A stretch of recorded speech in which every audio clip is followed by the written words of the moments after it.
আমাদের তো সংসারের কাজের কোনো শেষ নেই, আর তার মধ্যে এই বৃষ্টির মধ্যে কিভাবে গুছিয়ে কাজ করলে নিজের একটু কষ্ট কম হবে, আজকে সেটা নিয়েই আমার আলোচ্য বিষয়। চলো তোমাদের সাথে আজকের ব্লগটা শুরু করি। ভাজা, ভেন্ডি ভাজা, পটল ভাজা আর অন্ন। আজকে দ্বাদশীর ভোগ দিয়েছে। আবারও একটা বৃষ্টিমুখর সকাল নিয়ে তোমাদের সাথে গল্প করব বলে চলে এলাম। আজকে তোমাদের সাথে বৃহস্পতিবার দিনের ব্লগটা তোমাদের সাথে শেয়ার করব। গুড মর্নিং বন্ধুরা, আমি রিঙ্কু। আমার এই রিঙ্কু তুলি ব্লগার চ্যানেলে সবাইকে ওয়েলকাম। কেমন আছো তোমরা? আশা করছি নিশ্চয়ই ভালো আছো, আর আমিও বেশ ভালো আছি। তোমাদের সাথে করে আজকের ব্লগটা এখন থেকে শুরু করলাম। ঘুম থেকে 6টায় উঠেছি, উঠে গিয়ে আগে কিছুক্ষণ বারান্দায় দাঁড়িয়ে এলাম। সেই সময়টা না বেশ ভালো লাগছিল, চারিদিকে বৃষ্টি পড়ছে আর ঠান্ডা ঠান্ডা হাওয়া, বেশ উপভোগ করতে ভালো লাগছিল। তারপর চলে এলাম রান্নাঘরে, যেগুলো আগের দিনের বাসন মাজা ছিল সেগুলো সব তুলে নিলাম। আর তারপরে একটু ছোলা আর মুগ এই ধুয়ে ভিজিয়ে রাখছি। সেগুলোকে ভিজিয়ে রাখার কারণ হচ্ছে এগুলো নাকি হার্টের পক্ষে খাওয়া খুব ভালো, যেটা শরীরে কোনো ব্যাড কোলেস্ট্রল সেটাকে বের করে দেয়। তো সেই কারণে এটাকে ভিজিয়ে একটু অঙ্কুর করব। তারপরে সেটাকে হাজব্যান্ডের জন্য বিকেলবেলা মুড়ি দিয়ে খাওয়ানোর জন্য। আর দেখো এদিকে কিন্তু ছেলেকেও ঘুম থেকে উঠিয়ে দিয়েছি, প্রায় এখন বাজে 7টা। ওর আছে সকালে টিউশন আছে, তো সেখানের জন্য বেরিয়ে পড়েছে। আর তারপর বিছানা গুছিয়ে কিছুক্ষণ পর চা খেলাম, এবং চা খেয়ে সোজা রান্নাঘরে তো জানোই আমার তাড়াতাড়ি করে রান্না করতে হয়, যেহেতু আমি অফিসে যাব। তো আজকে রান্নাঘরে প্রথমে করছি লাউ দিয়ে মুগ ডাল দিয়ে। এটা কিন্তু বেশ ভালো লাগে, এটা নিরামিষ হিসাবে খেতে বেশ ভালো লাগে। তো আজকে যদি আমি নিরামিষ খাবো না, কিন্তু আজকে রান্নাবান্না বেশিরভাগই নিরামিষই করছি। আজ আর মাছ আর অন্য কিছু করতে ইচ্ছে করছে না। যাই হোক, এদিকে দেখো জিরে ফোড়ন দিয়ে ডালটাকে একটু ভেজে নিয়েছি, হালকা ভেজেছি, বেশি ভাজিনি। তারপর লাউটাকে একদম ঝিরি করে কেটে নিয়েছি, সেটা কেটে নিয়ে তার মধ্যে দিয়ে দিলাম।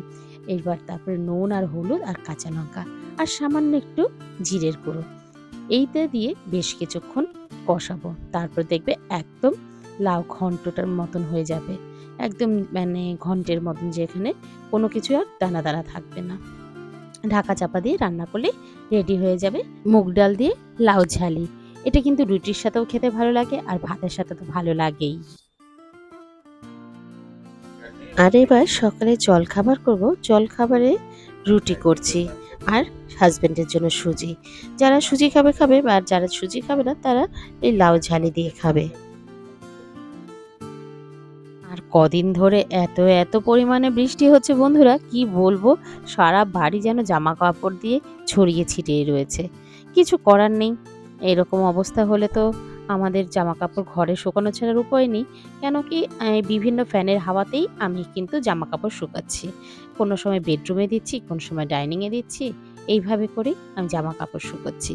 আর আমার তো জানোই ডেইলি কাচা বেরোয়, আমার ছেলের বলো আমার বলো, যেহেতু অফিসে সবাই বেরোই, সারাদিনই বাইরে বেরোই, ও কোচিনে যায়, সেই কারণে আরও ডেইলি জামা কাপড় আমি ডেইলি কেচে নিই, না হলে না খুব অসুবিধা হয়ে যায়। চলো, বিয়ের পর রুটি একদমই করতে পারতাম না, বিভিন্ন ম্যাপ তৈরি হয়ে যেত, কোনো সময় ভারতের, কোনো সময় বাংলাদেশের, এইভাবে করে আমি কাটাতাম। তো যাই হোক, এখন মোটামুটি রুটি করা শিখে গেছি, বেশ কিন্তু গোলও হচ্ছে, এদিকে ভালোও কিন্তু হয়, নরমও হয়, পাতলা পাতলাও করি। যাই হোক, এইভাবে করেই চলছে আমার সংসার জীবনটা। এই হার্টের প্রবলেম আসার পর থেকে আমার হাজব্যান্ডে কিন্তু আমি সব দিক দিয়ে খাওয়াটা খুব রেস্ট্রিকশন করে দিয়েছি। একদম তেল জাতীয় জিনিসটা একদম দিচ্ছি না বললেই হলো। সামান্য 1 চামচ কি 2 চামচ তেলেই সবার রান্না হচ্ছে। এক একটা আইটেমে 2 চামচের বেশি তেল দিচ্ছি না। আমার হাজব্যান্ডও খাবে সেটাই, এবং আমরাও ওটাই খাওয়ার অভ্যাস করছি। যাই হোক, ওকে সুজি করে দিলাম। আর তারপরে চলো এবার ঘরবাড়ি সমস্ত কিছু মুছে তারপরে অফিস যাব। তো চলো বন্ধুরা, আজকে আমার এই মপটা কিভাবে আমি ইউজ করি সেটা তোমাদের সাথে একটু শেয়ার করি। মপটাও দিয়ে কিন্তু দারুণ কাজ দেয় জানো তো। একটু আগে দেখালামই যে কি সুন্দর জলগুলো সব কটা বেরিয়ে গেল, একটু আমার হাত লাগাতে হয় না। এইভাবে করে কিন্তু আমি প্রতিদিন ঘর মুছছি, তাতে কিন্তু আমার একদম কষ্ট হয় না। ইভেন এই যে ড্রামটাকে, জলের যে বালতির মতন, ওটাকেও কিন্তু চাকা সিস্টেম আছে, যার ফলে কোনো কোনো সময় আমি যখন হাত দিয়ে টানতে পারি না, এরকম চাকা দিয়ে গাড়ির মতন করে টেনে নিয়ে চলে যাই। তো অনেকটাই কিন্তু সুবিধা হয়। এই মপ দিয়ে কিন্তু আমি ডিভাইনের তলাটা থেকে শুরু করে সোফার তলা, ইভেন জানালার ধারগুলো সমস্ত কিছু বেশ ভালো করে পরিষ্কার করি। এরপরে আর দেরি করা যাবে না, এবার খাবার দাবার সমস্ত কিছু গুছিয়ে তারপরে আমি স্নান করে অফিসের জন্য বেরোবো। আর ওদিকে শাশুড়ি মা আর আমার হাজবেন্ড, ওরা দুজনে মিলে কিন্তু পুজো করছে, বৃহস্পতিবারের পুজো। অবশ্যই কিন্তু তোমাদের সাথে সেটাও শেয়ার করব। এই হচ্ছে আমার সকালের খাবার। আর এই দেখো আমার ঘরে লক্ষ্মী পুজো, যেটা আমার শাশুড়ি মা এবং আমার হাজবেন্ড করলো। সারা দিনের মধ্যে যে ওরা এই যেটুকু আমাকে সাহায্য করে, সেটা আমার ব্লগে প্রায় সময় তোমরা দেখতে পাও। আর সেটা করে বলে আমারও কাজের কিন্তু অনেকটাই কষ্ট কম হয়। যাই হোক, ঠাকুরের সমস্ত ছবি দেখিয়ে নিয়ে এবার আমি বেরিয়ে পড়বো, না হলে ওদিকে আবার দেরি হয়ে যাবে।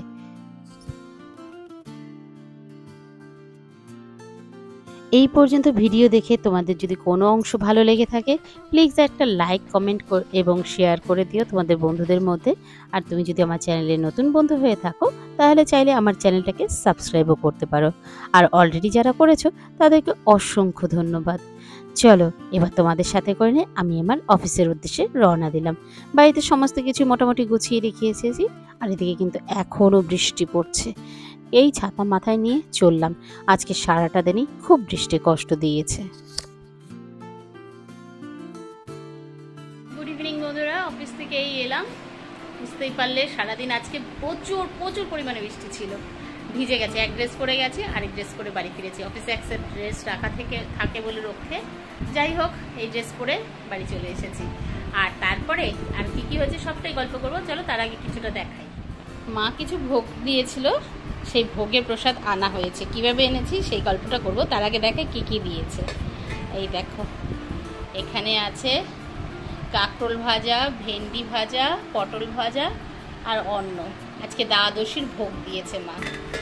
আর এখানে আছে সবজি, তারপরে পটল ভাজা, শাক, আরও অনেক কিছু আছে। যেহেতু আমার ছেলে পটল ভাজাটা বেশি ভালো খায়, তো মা সেই কারণে আরও পটল ভাজাটা বেশি করে দিয়েছে। এই হচ্ছে। আর এদিকে আছে ডাল। এই মোটামুটি আজকে ভোগের প্রসাদ পাঠিয়েছে।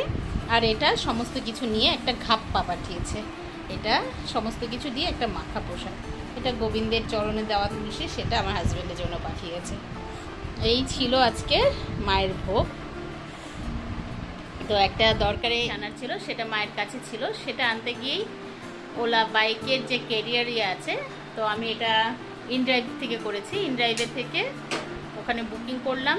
তারা আমার সমস্ত জিনিস যা মার কাছ থেকে আনার ছিল বিরাটি থেকে বেহালা পৌঁছে দিয়ে গেছে অতি যত্নে।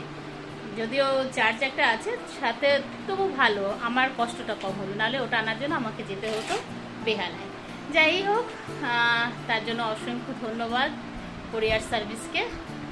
এইভাবে করেই আজকের দিনটা আমার কাটলো। চলো বাকিটা দেখো। না আর দেখতে থাকো বলবো না, এখানেই শেষ করব। ভালো থেকো, সুস্থ থেকো, আবারও দেখা হবে পরের দিনের একটা নতুন ব্লগে। Tata, good night, have a sweet dream.